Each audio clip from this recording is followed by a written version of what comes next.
ahu hoin ko ila thamuan theitu hum him theitu tidam theitu pathian kan ne wangin voina hian chu kan pathian chu I kan zawa in I tak chetin kan kowanga I tong trai subject kha ashanin ka khon pher lawanga kan hretlang thu min karinga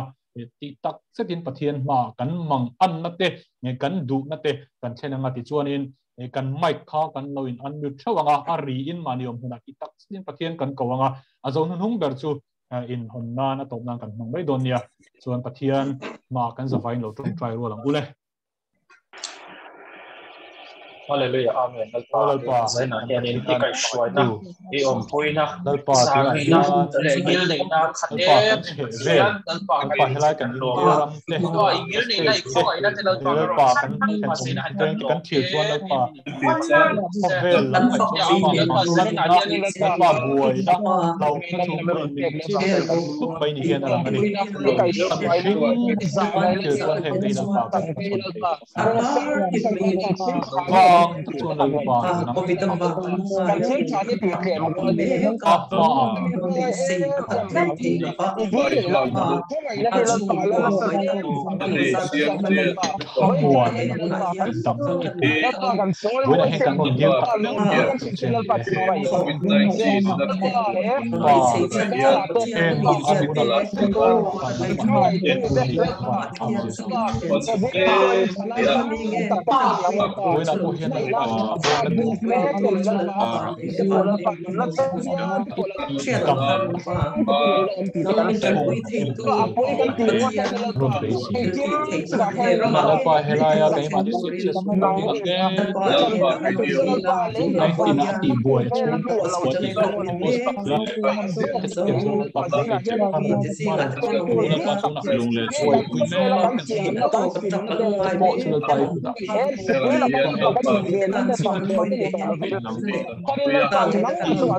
Inkhawm na CMCS kan na ito zong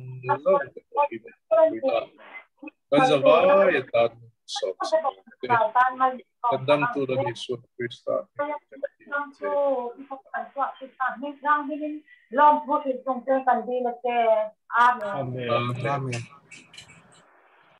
Amen. Amen. Te chuan tuna hian pathian fakna kan sahawanga kan mic te khatulawin mute let mai to ila te chuanin fakna la ai ta tangin biron suayanga maniom huna kan lo zo manga hemi zo hian kan Inkhawm min tran sakurin pi Rodingpuii kan som don nia tuna hian fakna la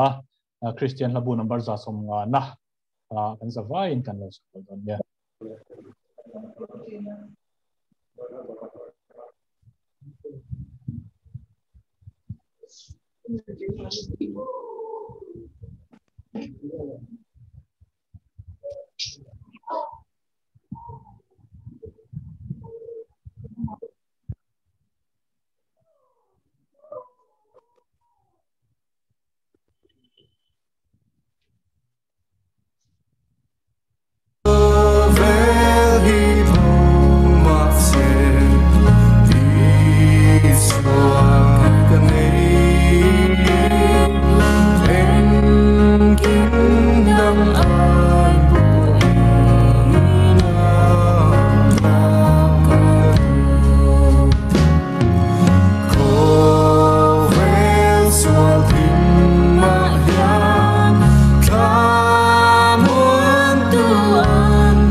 Ole, tuna chuan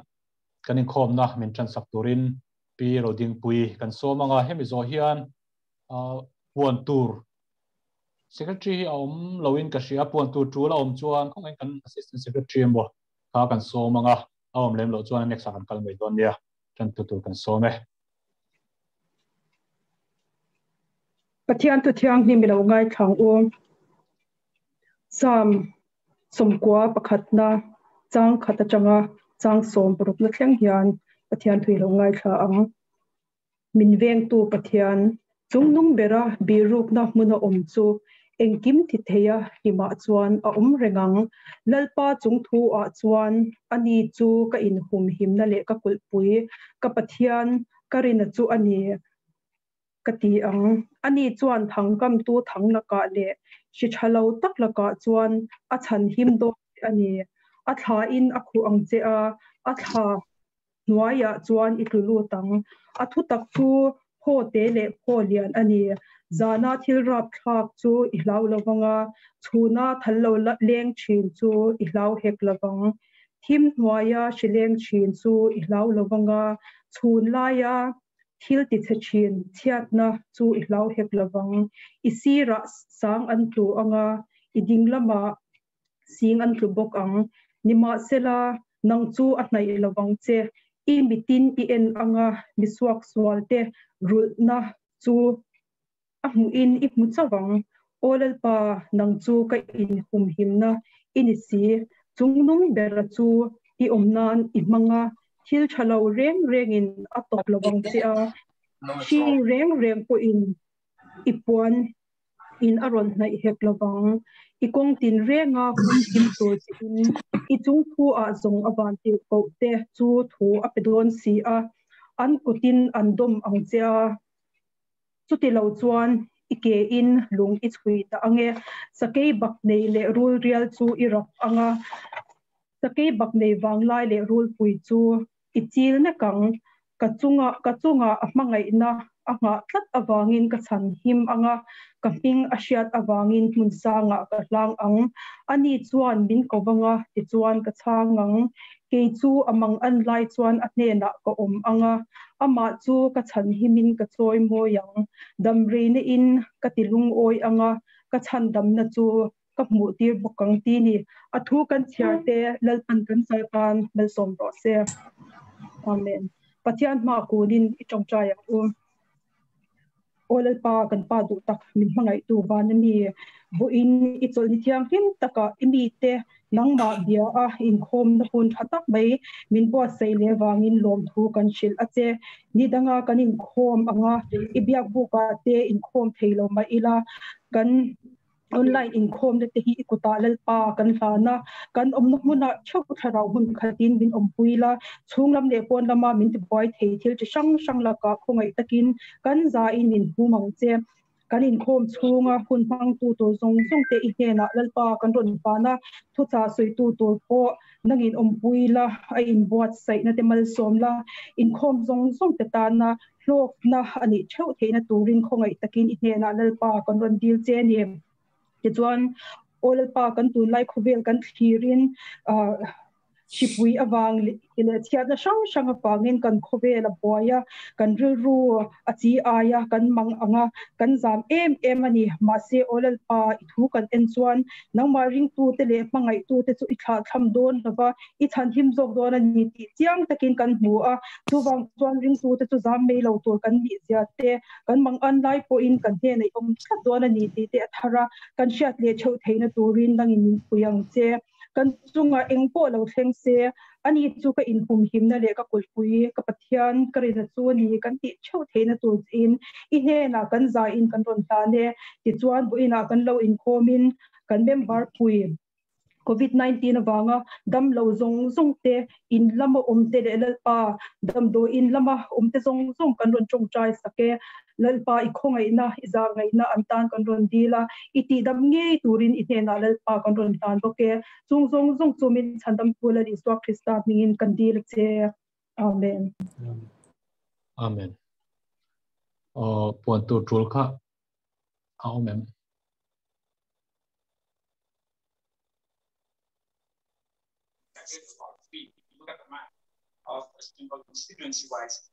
Koi kan in shit mai ang chu chu de Pathianni le Inkhawm program te kan ni mai anga ole alom ole ani chuan kan program tot le kan kal anga tuna hian special items kan nei thei do na K Remsanga Pulamte te chung kwa kha special item te ti turin tuna hian kan so manga chumi zo chuan voina kan thu cha Thuhriltu tur kolne Lalhlimpuii kan som don nia tuna K Remsanga te chung kwa kan so me voina Pathian ro kulna kan har sat hi Christian labu number za i som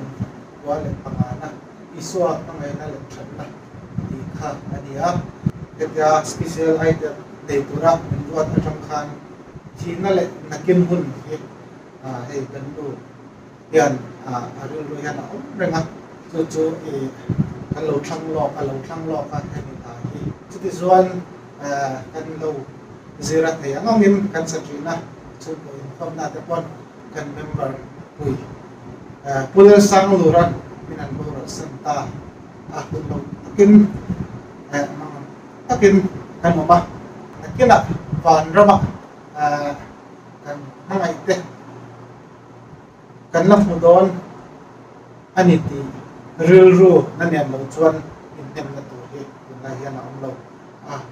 di akhachi kan khachi nge ma chu bang chuan en ha hi Pathian ro pinan le pulal sang lura kan ui ma ama kan thana pa halin kan sa to ani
ole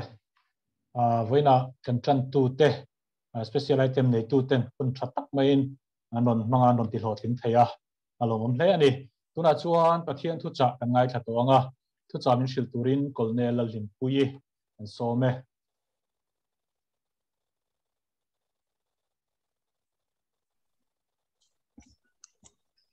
chỉ bay ule kan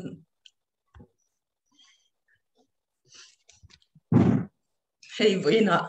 un thatak mai pe ka kan hi alom ka ti kan tholok lo khop me ya hay CMCS hian maro chu Hruaitu ten hunte min laron pe ve thamasa khan kan secretary an min ron unmang turin min ron pe April tha khan Easter khan amaro chu dam lo na te kan nei ve wangin ka pha tun huna min ron biak le hian han ti nge kha ka dua mà sẽ cần xịt lang lệ Covid te han về tòn nua thắc rất là liam tòn nua xịt lang han này lệ chú azam đeo rum mày xin tom si anh anh em cần xe tổ trên bộ khăn mà sẽ là xịt lang ba ngày anh em cần non lệ ta em mi tị te real ruin ngày tua chút tiếng chân tôn karin cái real rute swalin setanan min han ti zam ve de uleka maro chu vaini un man lo ka hlawe me ma chan chu ka vain hi ka testimony han share na hun remcha ani in ka nga ya chu wang chuan he un hi mang thei tur hian ka chung te ho te po min trong trai pui ro hei ka sitlang ka la khu bur me ya ka te maro chu vaini ya lalpan dam na te min pe chun zom zela alak lo la ya khu emo tuin ngai te ani point min lo se thiam ula voina kan hun man te alomom ka ti a hun khir taka kan oma kan ril ru te hi a chaw deu hoi deu vek pon ni mai theya chu tiang chan thi na ten min ti buaya har satna sang ten nap na te tun ni chin lok thleng po khan tam lo na Covid awang a kan buai na te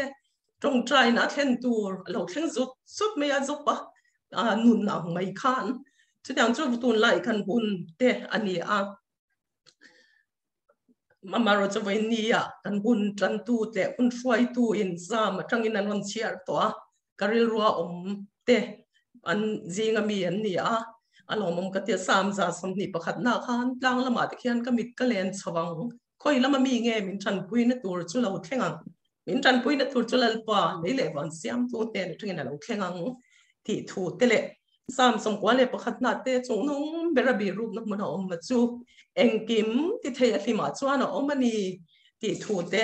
ti riek chiar chhoi nom to tu na point karil ruwa voini thu pui tura kan than ve chu pathian be seiro a mela damna wangin te ni sam somli le pani na khan avain ka chiar lo mai anga changa khan kanun na enga nge ikun reng enga nge ka chunga hian ibuai ni pathian be seiro a mela damna awangin ama chu kala fak don si ti sam somli pani na kan huwa sam somli pathum na po khan changa chu tiang bok chuan an siap bokani voinia hian kan tun lai din mun kan hun ton me te kan rechewa ka testimony te han soi ve ka dua kai po Covid 19 positive ti result han don ni kha chuan kan thin hi phu ve du mai ni rongbol tu te po kan buaya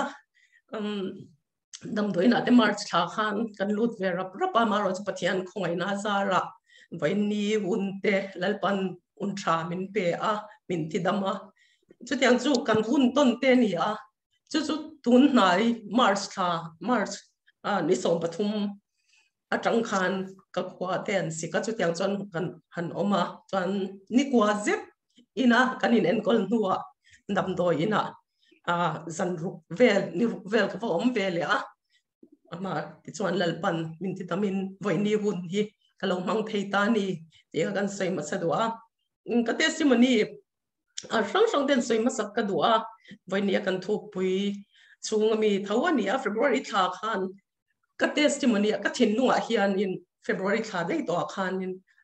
a phal tho ti hiamani kan pan hena ka soya Pathian hian mal som na min pek hi ka dil le ka mamo chin chau ni lo chumi ai tampo min pek ka phalani a phal tho nia ka tia awa thave tia chumi karil ro lo lana chu peter khan in len aden khan aman lawala li swam bingan den le khan anu chua zolo khop alen chat khop khan sanga amana alen khat chau po ka pe sela man tu nei lo be dong to khachu alen khat po ka pe sela alom don to te lul nen thil mak atlin to te lul nen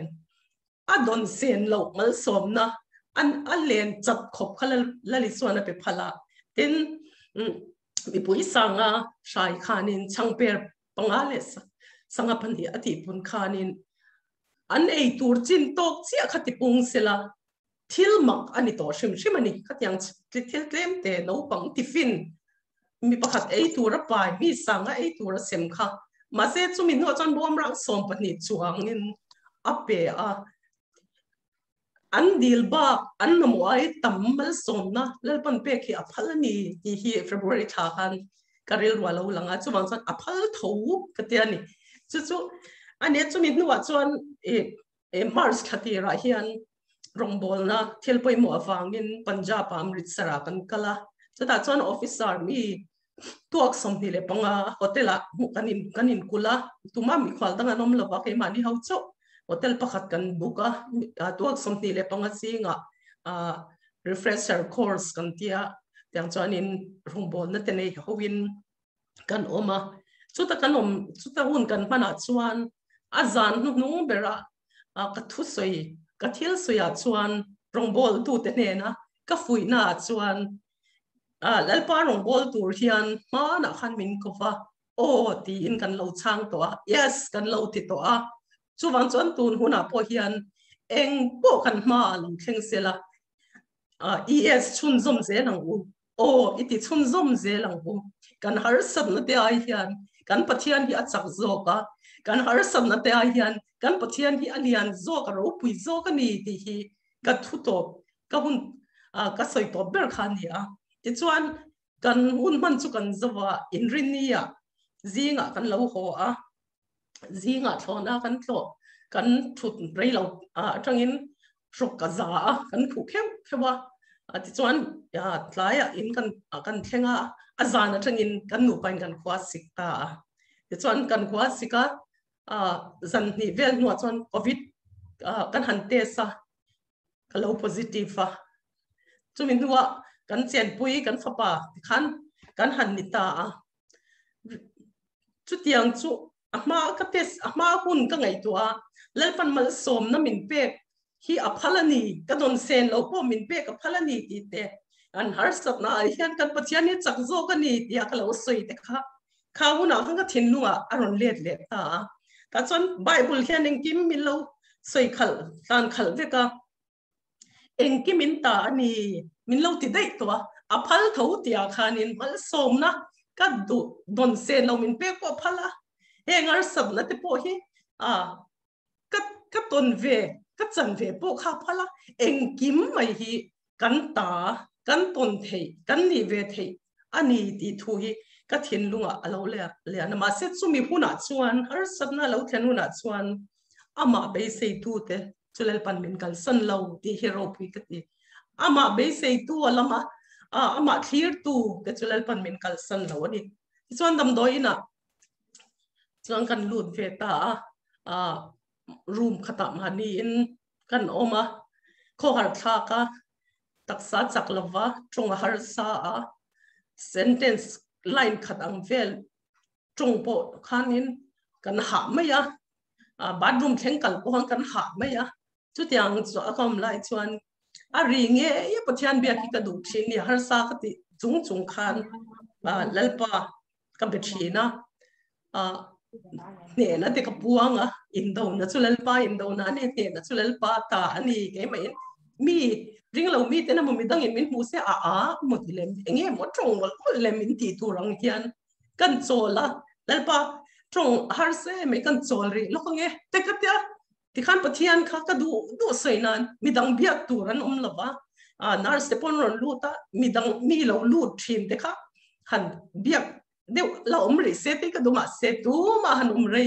an ti tu ran ti chon chwa wa ta ka tiang khani ko po he lo kan ni chu tiang huna po chuan kan pathian hian min puia ama be se tu te ne na lalpa chu omani ti te ka thin lunga lo langa ten chu ti lai chuan in karil ro pathian thu lo theng te chu Daniela khan in Daniela thian te kha pathum kha mei puya an pe lut ani milem pathian man kun du lo wangin chan chin chu kan hretewa kan sei chun zom lo minga mei puya pe luin an oma mei pui kha let ati sata oma phuaran nia phuar chungin mei puya pe luin an oma ma se mei pui chunga chuan phuar in phel ba ka apalina mei pui chunga te kha apai lut tu te khanan putlap mei ni chuwang chuan in lalpa hian chung mei pui chunga po chuan apalina omve awang hian chan himin kan oma kan taksa chawani lo kan ril ru le kan tharau chung hun mei pui chunga tang chuan lalpa na thil ti theina min lo mu tir thin ani ti te hi ka thin lunga lo thlenga ni ten chumi ba ka chuan Davida khan Goliatha amachon kha kai po chuan he huna hian million ka machon dam lo na kan to lai le dam doi chunga chuan lalpa ka ma hian million ka machon ve ni giant thi kha ka machon ve ni ti kha ang khan kai ngai ni khan na kha chan chu ti ba yom me ma mi ten lo thi to kan thian kan tho pui te ina tangin na lu tuk lovin an chuaka nu chung quanh mu to reng lovin phone point bet pop thei to lovin anin kalsan meng chi ril ruwa thil khatyang khalo theng zut thina so wan chon he million kama chon lai hian ti in pathian ne na ken kol tir thina chada chuan in ka thin lunga chuan Goliatha ta Philistia million David an chon lai khan atong kam hi aru pui ka ti ma alo ruai to tu arin pathiana kha arin pathiana ro pui zele thil te theina theta bangin sakai blak nei kut por ta le savom kut por ta min chan chwa ku lal pa chuan Philistia mi kut ta chumi chan chwa kang ti kha Davida tong kamani sakai bak nei kut bor ta te savom kut bor ta te ke bo har samna chi sang lal pan min lo pui to thina akut thil te thei ziale athamuan na te pui na te kalo chang to thina so wan chon he muda pon lal pan min chan swak the ni ti kha ka thin lunga lo thlenga tin Daniela thian te sadra te mi se ka te bo te khan he me lal te na khan he me ta hi min chan chuak don min chan chuak the ni min chan chuak lo po ni selal dang chi bai kan buk lawang ti kha an trong kamani khamuna khan dam na taksa dam na chawani lo ril ru dam na te tharau dam te hi poimo ema chung buna ta chu lalpa hian Philistia mi million ta hi in chan chuak ang ti kha ka thin lunga lo thlenga lalpa ka fok thina zai tharsa trong po harsa ma se mui phun ten YouTube la te play in chu tiang chuan pathian chi bai buk na hun kha mun dam do in mun kha ta khan ka mang thena ni chu tiang chu ani ama in aphal tho bal som na po ka du ai tam ka dil chok ni lo ai tam po lal pa hian aphal ten har sabna po ka pathian ni chak zo ka ni ti akalo soi le ke ma ka thin lunga kalo puan chwa to kha huna khan he nat na huna hian he har sabna huna po hian lal pa hian engkim min ta ni ati zinga khan chu po chu lo tel thawa chuta chumi chu wang chuan in voinia hian har satna tok thei vek kan ni mi achat em awanga amor rong bol tu ani awangin heng kan hri le kan har san tin akal kan ngot lova aswa lawangin atwar lova chung huna chuan Bible in min lo shil angin o kanun na egange ikun reng kun mai tur kan ni lo pathian be seiro amela dam na bang chuan he dam na ka sei mek lai hian thi na kan to mek lai pu hian helama hian dam na omani thamuan na omani arsam na kan to mek lai pu in taksa anat mek lai po hian dam na thin lunga lalpan min pe lali suam mela chuan dam na te thamuan na te hlim na te rem na te alo feka chuwa chana mel pathian be seiro tin Bible in lo shila sam som thum palina changa chuan ama an ena tin an lo eng ta lali swa en tu te chuan lali swa mela chuan thamuan na te hlim na te dam na te oma wang khan ama en tu te chu chhun e ni an lo oma ama an ena tin an lo eng ta tinan lo eng ta ama en tu te lal pana chhun en dan ni thin lunga alo lan dan chuan he mishing himin ti dang lamani lalpa thir tlatu le lalpa in ngat de lalpa mel mutu de chu a chuan em mishing zo himin lo ti dang lama ka ngai tu dan te a ka thir dan ang te ka ril ru ka ngai to na zong ti dang lamin ama la li suwa thir nang te la li suwa thin nung min putira ka perspective zong aman lali swan min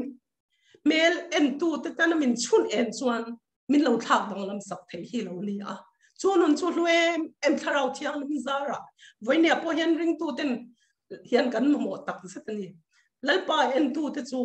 ama an ena tin an lo en ta ti en na tharau thiang nim ti en na tharau thiang nim chun en na ria khu nei kan mo chumi tang lo chang ka mi hring atanga ka thil ka thira ka hriat na zo na tanga ka chuya ka ngai tu na keima mi hring ngai tu na hi chuan har sat na hlir ania mang an thak te om thina tin wat tur te soi sel tur te po hilam tam thina ni ma se ama an ena tin an lo eng ta lalpana chhun en hringa chuan kha thlir na dan te angai tu dan te thak bang lam sakena lo om thin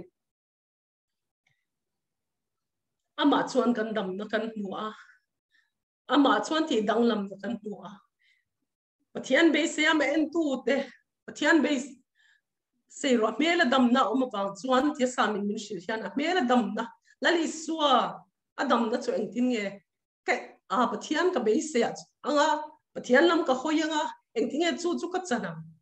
Bible hian min lo shil to vek to a sam som nga le Isaiah bung som nga le pathum na chuan ani chuan kan nat te phurin kan lungai na te po phura ti in ani chuan kan nat na min phur saka kan lungai na aphura kan bo chiat na wangin hiamin om to a ka thamuan na turin thunun na atuar to a ka kholo na wangin vuak thitinin a om to a heng zong ilal pan min phur sak vek to awangin lalpa mel kan en khan chu ka dam na te ka lungai na te ka bo chiat na amin tlan na te ka thamuan na tura thunun na ator to te lalpana ka ta na min tor sak to avuak na vual te ati dama kan om na zong kalali suam mela chuan mi ina huthin ani chu ni pathian be sei tu pathian lam hoi tu tenun lut na le pathian mel be sei tlat tu lalpa be sei na kat tlat tu de chuan chu thil ti theina chu dam na chu an chang thin lungai na kara po thamuan na te arsat na kara po lom na te chunun chu lalpan lali suwa krista min siam sak to kha amel en tu te a chuan mutirin kanom thin ani ama be sei mel en tu de chuan ama be se mel en tu lali suam mel en tu de chuan lali suam mela mangai na an thin har san nai to wang khan Christian a mangai ta lo che ti lem niang Pathian rong bolin nikala Pathian rong bol turin ni chuaka thanem ngai taken la li so chan chin Pathian na tho chan chin so in midang te tan thanem ngai ati dam na chan chin te ishila ma se chumi muna chang chuan har sabna to kini ho a lai pana mangai ta lo chi ti na em ni ang khang mula khana chan him thei lo chem ni khilaya rong bol na ya Punjab pakan Amritsar kun kan han man na chuan kan midang antel ve pon lo kan zinga han dam lo ten oma in soisel kan kaluna han ti te ka thana han ti te tong trai turin min be sei ni tong trai tur mai ba ka an lu chunga kut na ta tong trai tur hian min be sei sia khang mi te khan tong trai na te kan azan to pa phei chuan khang mi te khan an dam na testimony ten soya chút tiếng anh em lại chọn cắn hồ anh cần khéng thật gì cắn hồ cắn rong bồn nó lại hun cắn mặn nữa lọt lính về thì anh cần xia cần lima bác sĩ anh cần khéng cái mà ni chú có skin COVID-19 positive in cần ông lệ nói xia chú hun à tết chuan anh em cái tiếng hè kham hun à kham rong i bồn lại kham chút tiếng anh ti lại kham Pathianni đã chăn him mấy lâu chế enga tinge midang te poti dam mek la ya midang te itrong try midang ten dama enga tinge khamuna ha Pathianni ahum him mai lo che Pathianni na mangai lo ta chem ni lo ar sadna muna engang po har sadna muna po khan ni sila Roma chuan rombu ria chan somthum pangana chuan Krista mai na ta chu eng ma in min chen thei lawani ti hi pathian thu in min shilani Krista mai na ta chu in nge min chena rombu re chang somthum le pangana Krista mai na ta chu tu in nge min chena she om nei ne mo lungai nei ne mo ti du da nei ne mo cha min emo saruak nei ne mo lau om nei ne mo khăn đây nè một mình trên anh em nè nang ma vang in le in thấy in cầu trên beram tal tur te ngai kan ni ti ziang khan ten suye chung zong zwa chuan min mangai tu awang chuan ro pui takangam tu kan ni thi na te nun na te van tir ko te lal na te thilom sa te thil lo la om tur te thil siam dang reng te poi in kan lalpa Isua Krista Pathian mai na ta chumin thren thei lawang ti dik takin ka hresia aro pui ka tia Krista mai na ta heng voinia hian ke ni po he pandemic hian Krista mai na ta min chen don lo thi na po hian Krista mai na ta min chen don lo nat na po hian Krista mai na ta min chen don lo ar sam na sang tram nai mo tor nai mo thilom to te le lo la om tur lamin chung zong ta chu Krista mai na ta hi chung zong te awang chuan thenin kanom don lo ani chu muna chuan Kristan in mangai ni ti hi min sian non tir fawanga chu mi at ne in Kristan min mangai awang khan min mangai tu zo ka wang chuan chung zong chuan ro pui ta ngam tu kan ni lalpa chu fakhenom ro se voini hian ngam tu kan ni thi na kan to me lai po hian ngam tu kan ni ne tu kan ni lali swawang in ti hi soinon fawang chu chui chan tatang mun ka thin lunga lo thenga fian riala nak na tuarte har san na tuara ko om lai khan ka chung te la ka ta chu lak shanin ka oma mu phak lo min mu phak la ba khan oma ma se khata khan chung te la ka ta chu tension te poin lo om mai la har sab na wang te poin tension in kan lo om pon mai the ma se Krista mangai na ta hi eng mai min chen don lo lalpan chu muna chuan ka mangai che ka ta ini ti in min tan to a phela chuan dam na oma ka lungai na zong ai min phur sak to ka thamuan ka mamo ti asia thamuan ngai chin fui ngai chin ka ni ti asia chuang chon ka thamuan thei na turin thunun na in tor sak to a chu ni voi ne hian Pathian be sei ro Pathian be sei tlat ro a bela chuan dam na mani chu dam na chu ni voi ne a kan zawaya kan mamo te kan thlir tur chu be sei hun lalpa be sei hun ani tun hun hi lalpa be sei na ha tlat hun ani ta chuan mela chuan dam na omani ngam tu thina hial po lo to mai la nei Inkhawm lo nat chuan min de angin 2 million chuan min han tina in sa wangin om mai la ma se ngam Inkhawm lo min mangai tu Krista awangin chu ro pui ta ngam tu kani ka taksa hianin nat te har san na te lo thleng thin ma se ti chiat thei lo la li swa wanga nun nei tu te kan ni min mangai tu nun min pe tu Christian nun min pe to awangin chumi awang jok chuan ngam tu kan ni meipui chunga po meipui chunga apalina pathum ni si phuara meipui chunga pe lu ni si kha apalina lo om ve tlat awang khan tina nom lo apalina lo tel ve wang khan chan himina no mani khao chan dam na chatwa na nun ma lali suan thina le thole na min pek thukalu le thil mak ro pui hi om lo voine hian thina hial po kan lo to kan mai thei kan lo chaw ni mai thei te ne ang mai hian kan lo om ni mai thei ma se te thei lo khofe ni na ne thei lo sual ni na ne thei lo chatwa na nun na Krista athina le thole na in min pe to thil mak te kan zong thina dam na te kan du aro pui ni Pathian khongai na zara e bo sang ni le so ma changa sang ni som pathum som pali chho vela khan Pathian tharau thiang ni min nas takin min ti dang lama ka thei na ang ni lo ka za thin na ate zak thei lovin min siama ka thei na ni lo lalpan adu da na min shwaya tharau thialim na tho ro pui tak mi ke mani kal tang mi ati dam lai mel te min mutira mi shia ka thi lai mel te min mutira Pathian thu amai jam ba kan soi lai kan ban ban hati han vai mai poin mitam tak anointing an plug rui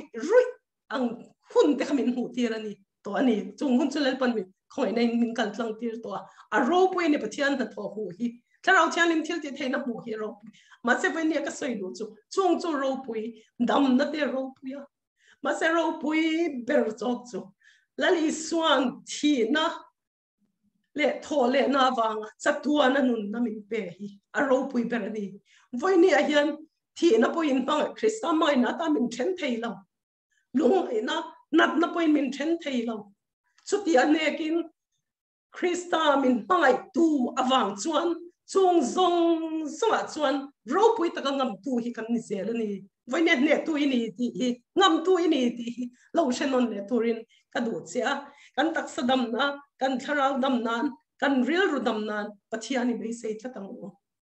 kan Pathiani be sei chan ta kani kan Pathiani anunga tun ang kan khovel te kan thir hian zona tam ta khan siarila om thina chu khonge Pathiana om khonge henguna hian Pathiana om ti mi tam tak bon an soi thina zona omani ma se henguna hian lalpa hi kan ne na oma apangai renga engkim chunga ro rel tu ani ti hi sherengila ama be se na khat zelang la siam tu chuan iril ru lunga ya rumin mang angin trap thin ma la i be se na chubori ma se thim chu akianga khwa la waram Pathian pel dom chu alai alo enge don si kan ril ru chang chuan mang ang thin nam na te kan han to chuan ke po lalpa min ti dam le ro i thu hi ka puang le ang te kan ti chang chuan te na kan puang thin voinia khoi puna po omila har san nei gang po to kila dam lo na tok me te harsan na tok me te kan omani poin tun huna hian lalpa be seila amela damna omani lalpa na chuneng che ama an enan lo engta lalpa ti danglam na tharau thiang lim ti danglam na le khoi na hi kan zawai tan kan san vo ni turin lali so krista min pe to ani ti hi poine kan sei du ani chuani lalpa na thu kan zatan mal som ro se tong china kan nei ange tong china kan lalpa le kan pathian ro pui min mangai tu voinia hian kan mamo isia kan mamo zong chana lali swa krista min pe kan fak chelom thu kan shil cheni lalpa hei hun khir tak mai kan to ka mun khata po kal khom theilavin Inkhawm theilavin kan oma maro chu remsang takin heng zoom kal tlanga Inkhawm theina platform thatak mai te min siam saka I thu te ngai tha thein I fakhla te saho thein min siama heng har samna he nat na le hun har sa kan thlen mek lai po hian nangma mangai na ta chu heng thil hian min them theilavani ti chiang takin voinia ko bin shiat non tir le vai nom thu kan shil cheni voinia lalpa kan zinga har samna tok te lungai chaw room peidong nadna wanga kunte kanomani poin he tuna Inkhawm mek zinga hian chutiang mamo le har sabna nei kanomani poin tharau thiang him kan dil sia kan nena tun dar kara hian ronin lang halna ithil ti thaina mak tak chulalpa kan nena min thlen sakla ti dam ngai te ti damla lungai te thamuan la kan thir na mit min ti danglam sakla nangma enturin nangma lam thir thiam thei turin tharau thiang lim nang in min chan puila nangma thir tu te chu chune ngin nom thina ti danglam in nom thina kan thir dan te kan ngai tua dan te kan du dan te min thak danglam sak thin chu chunen chulalpa voini hen kan mamu ani nang in tharau thiang min kan nena thu seyang che Inkhawm na minom puina te vai lom thu kan shil sia uncha min pe ka vai lom thu kan shil sia arsan na tok tu tuar tu le covid tawanga lungai me te tam toina om te po lalpa tun huna hian nangin lo khoila lo kan mon liang che nangma kan be sei tlat che nang chumin ti dam tuini awangin lom thu kan shil bok che ni lalpa so krista mi lom thu sei chung chu chu hena kan thene amen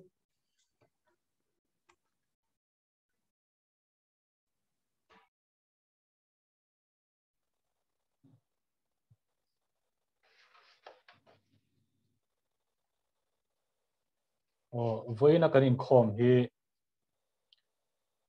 mun somli device somli vel bor tlangin kan lut ni in alanga a then hian kan phone te kan computer te kan in trauma chung kwa mang te kan oma chuti ni chuan voina kan Inkhawm hi chia ta hara mi somruk somsari bor vel chu kan ni in alang ani te chuan tholom khan a chin khan kan lo soi lang lova tholom hi online a tho thei ania kan financial secretary puro badlan mun chuang at na hian online tho theia Google Pay te account transfer te khaman te ania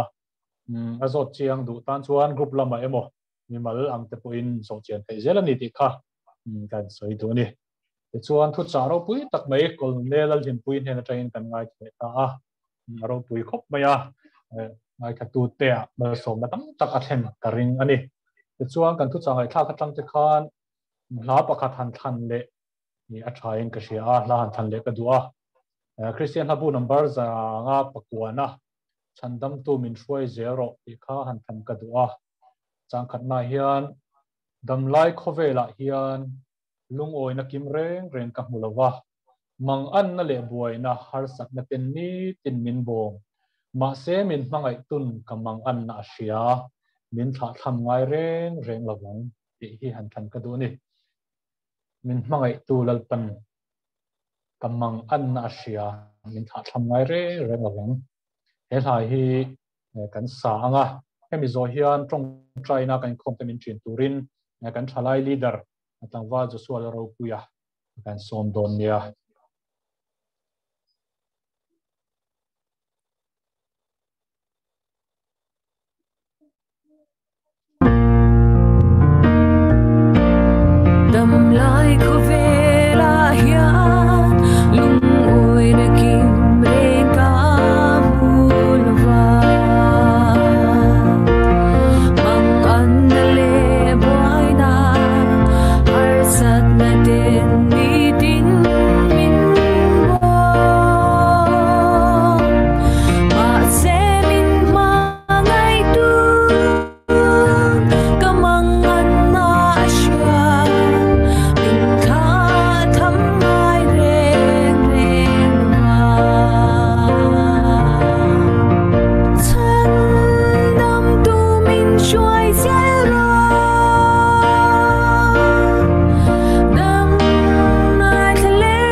Hello, có chuyện sự thiện đó. Sẽ thế. Này, mình trong trạng đó. Hồi pa, anh Pathianni mình hàng ya, mình có chuyện tu. Inkhawm ngay nè, Inkhawm ngay nè, Rodingpuii nè, CMCS nè. Lalpa kan ron di lang nge ti hian hin miron nei ti le thina iron in puang le thina lalpa kan lom ani kan lom tak zet te voi nia hian hin it ming chu fakin amros ya tengin hey biakin Inkhawm te zoom kan ti angai to ani amaro chu heng zong kara po hian hin nang iron lein puang zela chak takin lalpa he internet connection hi sau chang om thin ma se lalpa nang ibin he thina lalpa he zoom atele lalpa YouTube kalthanga tangten nang ma iron in puan zel thina wang thiani kan loma lalpa kan Inkhawm te min kai Hruaitu te chanla hun mang tu te special item te le lalpa Thuhriltu te na that taka aron soya hlong na lalpa ngai thatu te na sim tu zong te na karon chan zel thailan pon tharau thian him samiron pui zel en miron am pui sela that taka aron hel the wang te pan lom thu kan shil sia lalpa tlaila ma te po thalai po fellowship te karon nei le don ania heng zong te po hen kan Inkhawm le kan fellowship te hi itel tlak na fellowship itel tlak na Inkhawm na te hi lo ni zel sela lalpa tia zel sonin he Inkhawm na sim tu zong te po na fellowship te po nia sim tu zong tu te na lalpa lok na pakhat kan san zel thena tu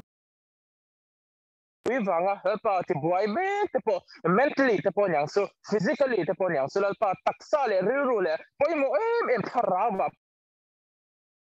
tu te la anu seitang khani taksa riru le tharawa he la pela mil ti buai me ka po henin Thuhriltu zok su thamwan tu zok le Ṭantu zok su nang ma ili zia lo lan tir zel tu ren karon dila pa I Malaysia tengin kan system te ni se mishing thiam na mishing fin na te ni se tu na healthy to min zela ni he puya wang helin kan shelova mi te thireng ina loma oxygen ni se pong shang kam do ni se mu thelo vin aloma ni ama ro solar pa heng zong helin kan siang to ka he mani na kan sia tura pa nangina miron soichil hi chu an lasale zuwa zokin in lamron khoizok turen chu nangi miron nei tila alpa lal si ho safata ang me nangma saka nangma choi moi tu tur zok ma tonga da zokin ral to tura chhuangin he shipikara ral kan do na helin nangman khawai tikin ma tong tu lo ni la ma Hruaitu zok ya chumi do ta soin he latna ka kanin do na te kanin ven him na te zok hi asekela da zoka first priority to nangma zok nei thei turin kanon deal sia kan fakse kan kan soi moi sel pa moi ta hen si bai kan buk se kan thi lung sung ne hen kan som thar le che pa he hun kan hana hen ilam kan khoi le a ilam lo cha tu ma khoi ma dang he khoi theina pu theina fil theina kan ni to lo bani so jon khoi takin Hruaitu a tharin Hruaitu thar chu lo hi le la kan duwa so mi tan po son kan zai li ku Ropuia kan ring la na kan ring pol thar ti le Inkhawm na hun tak mai ten lang min man pui vai kan lo ma he zoom te po he itong bol na tan mang zela an la sele zwala ai alle thei zok turin ai lok om zok theina lo pang se lang se peng zong so hin hanga min sandam tu kan pa du tak i so Krista ming chiang limin en kim chunga he lom thu se sin kan di le che amen amen